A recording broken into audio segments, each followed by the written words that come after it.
क्या गवर्नमेंट हमारी हर एक बात को रिकॉर्ड करते हैं? और आज अपने ही देश का एक ऐसे भंडारे देखने वाले हैं जहां खाना इंसानों के साथ साथ बलडोजर को भी मंगाए जाते हैं। और साथ में हमारा देश का एक ऐसा भी रूम दिखाने वाला हूँ जिसमें उस दरवाजे से इंटर होने के लिए गवर्नमेंट भी डरती है। तो इस वीडियो को दोबारा से शूट करते हुए इस वीडियो को शुरू करते हैं। चलिए शुरू करते हैं आज की रैंडम फैक्ट के अध्याय को। और दोबारा से इसलिए क्योंकि हमारे एडिटर साहब ने वीडियो को रिकॉर्ड करने के लिए कैमरा ऑन करना पड़ता हुए भूल ही गए। गाइस, अगर आज के बाद अगर किसी भी ट्रेन पर सफर करते वक्त अगर आप टॉयलेट करें तो आप टॉयलेट का इस्तेमाल करें तो आप एक बार ओखिल बाबू को थैंक्स जरूर बोलिएगा, क्योंकि यही शख्स था सबसे पहले जिन्होंने ट्रेन में टॉयलेट बनवाए थे। सबसे पहले टॉयलेट को बनवाया गया था। तो असल में यह बात है 1906 में ओखिल चंद्रशेखर जब ट्रेन से ट्रेवल कर रहे थे तो कुछ ही समय के बाद ओखिल बाबू को कुछ गड़बड़ी आने लगा पेट में। उसकी पेट की स्थिति बिगड़ गई। गैस के गुब्बारे आने के साथ साथ और पिछवाड़े के साथ पानी भी आना शुरू हो गए और ओखिल बाबू को तुरंत ही ट्रेन से लोटा लेकर के उसे भागना पड़ा और उसे लोटा लेकर के ट्रेन के रास्ते पर बैठना पड़ा। बट अचानक जब वहाँ पे ओखिल बाबू बैठे तब ट्रेन वहाँ पे चल पड़ी। तब उस सिचुएशन में हमारे प्यारे ओखिल बाबू ने तो करे क्या, चलते हुए ट्रेन को पकड़ते या गिरती हुई धोती को। और इसी के बाद ही ओखिल बाबू ने रेलवे सरकार को ये लेटर लिखा कि उसके अंदर एक पिछवाड़ा होने वाला बाथरूम चाहिए ही चाहिए। जिसे पढ़ने के बाद रेलवे कंपनी को समझ में आया कि एक्चुअली में उसे ट्रेन के अंदर टॉयलेट देना बहुत ही ज्यादा महत्वपूर्ण और इम्पोर्टेंट थिंग है। ट्रेन के अंदर बेसिक फैसिलिटी देना बहुत जरूरी है। और आज भी इस लेटर को दिल्ली के म्यूजियम में रखे गए हैं। क्या आपको पता है चमगादड़ के पकवान और वायरस बनाने के दुकान यानी कि हमारे प्यारे चाइना कंट्री ने और एक नन्हे मुन्ने वायरस फैल रहे हैं। वहाँ के वायरस फल फूल रहे हैं। असल में गाइस, इस वायरस का नाम है लियोसिस और वहाँ के भेड़ियों पर यह शिकार हो रहे हैं, जिसके चलते हुए वहाँ के भेड़ियों अचानक इस तरह से रोन घूमना शुरू कर दिए। और डराने वाली बात यह है कि दोस्तों, चाइना में ये चीज इतने बड़े स्केल पर फैल चुकी है कि 15 या उससे भी ज्यादा दिनों तक वहाँ के भेड़िया सिर्फ घूम ही रही, कुछ इसी तरीका से सिर्फ गोल घूम रही है। तो इंसान भाइयों, हमारे फिर से लगने वाले हैं क्या एल? तो आप एक बार नए वायरस के लिए तैयार हो जाएं और हम दुआ करते हैं कि चाइना कंट्री को एलियंस उठा करके चले जाएं।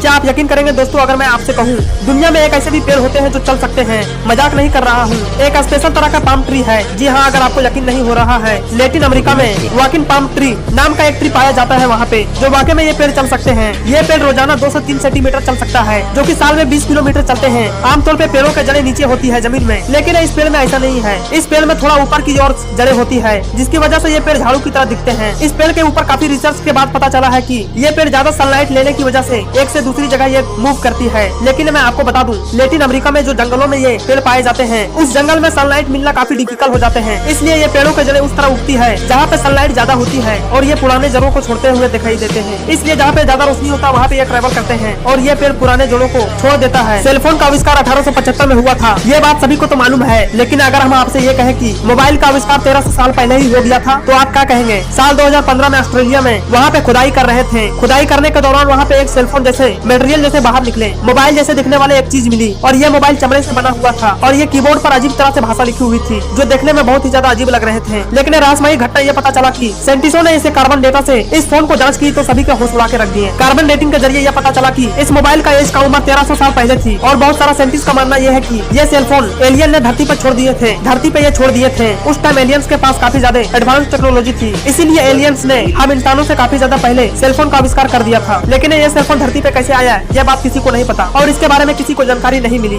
आपने स्कूल में मैटर के बारे में 3 चीजों को आपने पढ़ा होगा, सॉलिड, लिक्विड और गैस। हर कोई हम लोग पढ़ते हैं, बट लेकिन मैं आपको बता दूं, ये सिर्फ नर्सरी के लायक ठीक है। रियलिटी में इनसे भी कुछ और ज्यादा धातु निकल चुके हैं, हमारे साइंटिस्ट खोज किए हैं। लेकिन बात यही है कि हमारे एजुकेशन सिस्टम में इतना ज्यादा स्लो है कि मैं आप क्या बताऊं। हमारे स्कूलों के सिलेबस बहुत ज्यादा कमजोर है, तो मतलब समझ ही सकते हो कि मास्टर कितना ज्यादा कमजोर होंगे। और इंडिया के बुक जल्दी बदलते नहीं है, जो पुराने चल रहे हैं से वही चल रहे हैं। अगर मैं सच्ची बात बताऊं एक बात दिल से, तो आपको मैं बता दूं, जितना मैंने इंटरनेट से सीखा है उतना मैं कुछ किताब से कुछ खास नहीं सीखा हूँ, उतना मैं को स्कूल कभी भी नहीं सिखाया है। और आप इन तीनों चीजों के बारे में तो जानते होंगे, और भी इनसे ज्यादा चीज होते हैं। जैसे कि मैं आपको बता दूं प्लाज्मा, जो कि आप में से बहुत सारे लोग सुने होंगे इसके बारे में। और एक चीज और मैटर होते हैं कि आप इसका नाम ही पढ़ लो, बोस एंटेंस कॉन्डेंसेट। एक और एक चीज होते हैं फिरोमोनिक। स्क्रीन पर आपको नाम दिख रहे होंगे, आप समझ लो कि ये है। ये कोई एक मैटर के साथ ऐसा इसका साथ होता है कि ये एब्सोल्यूट 0 पे हिट करते हैं। बहुत ही ज्यादा ठंड डिग्री सेल्सियस की अगर बात करें तो 273 या -459 फ़ारेनहाइट। लेजरिनी नाम की एक कंपनी है, ये एक फ्यूचर याद निकाला है। ये कंपनी कुछ ऐसा जल्दी में रियलिटी में बदलने वाला है। ये एक सुपर याच का, जैसे फिल्मों में आप देखते हो ना, कोई भी शिप अपने आप को ओपन करके फिर वे प्लेन बन जाता है, ऐसा एक सीन एवेंजर में आया था। तो वही चीजों को रियल लाइफ में बनाने की कोशिश की जा रही है। अगर किसी के पास याच है तो वे थोड़ा सा याच ऊपर उठ सके, ऐसा तो प्लानिंग कर रहे हैं। इसकी कीमत अभी कंपनी कोई शो नहीं किया है। अगर आप कुछ ऐसे लग्जरियस चीजों अगर खरीदना चाहते हैं तो सिंपली आप एक हेलीकॉप्टर के बारे में सोच सकते हो। एक हेलीकॉप्टर है जिसका नाम है कोमफोर्टिस एफएक्स। आर्टिकल में इस हेलीकॉप्टर का प्राइस देखो तो सिर्फ $46,000, करीब एक स्टैंडर्ड खंडर घर के बराबर 37 लाख रुपए में आपको मिल जाएगा। इसे वर्ल्ड का चीपेस्ट हेलीकॉप्टर भी कहा जाता है। एक टाइप का डॉग है जो कि भेड़िया और डॉग का बराबर, मतलब उसे मिश्रण किया जाए तो उसे कैसा देखने में लगेगा, वैसा कुछ देखने में लगता है। एक भेड़िया और एक कुत्ते का मिश्रण टाइप का लगता है ये देखने में, क्योंकि इस कुत्ते का बॉडी कुछ ऐसा होता है। ये कुत्ता अपने आप को बहुत ज्यादा मतलब छुपा लेते हैं, ये अपने आप को हाइड कर सकता है।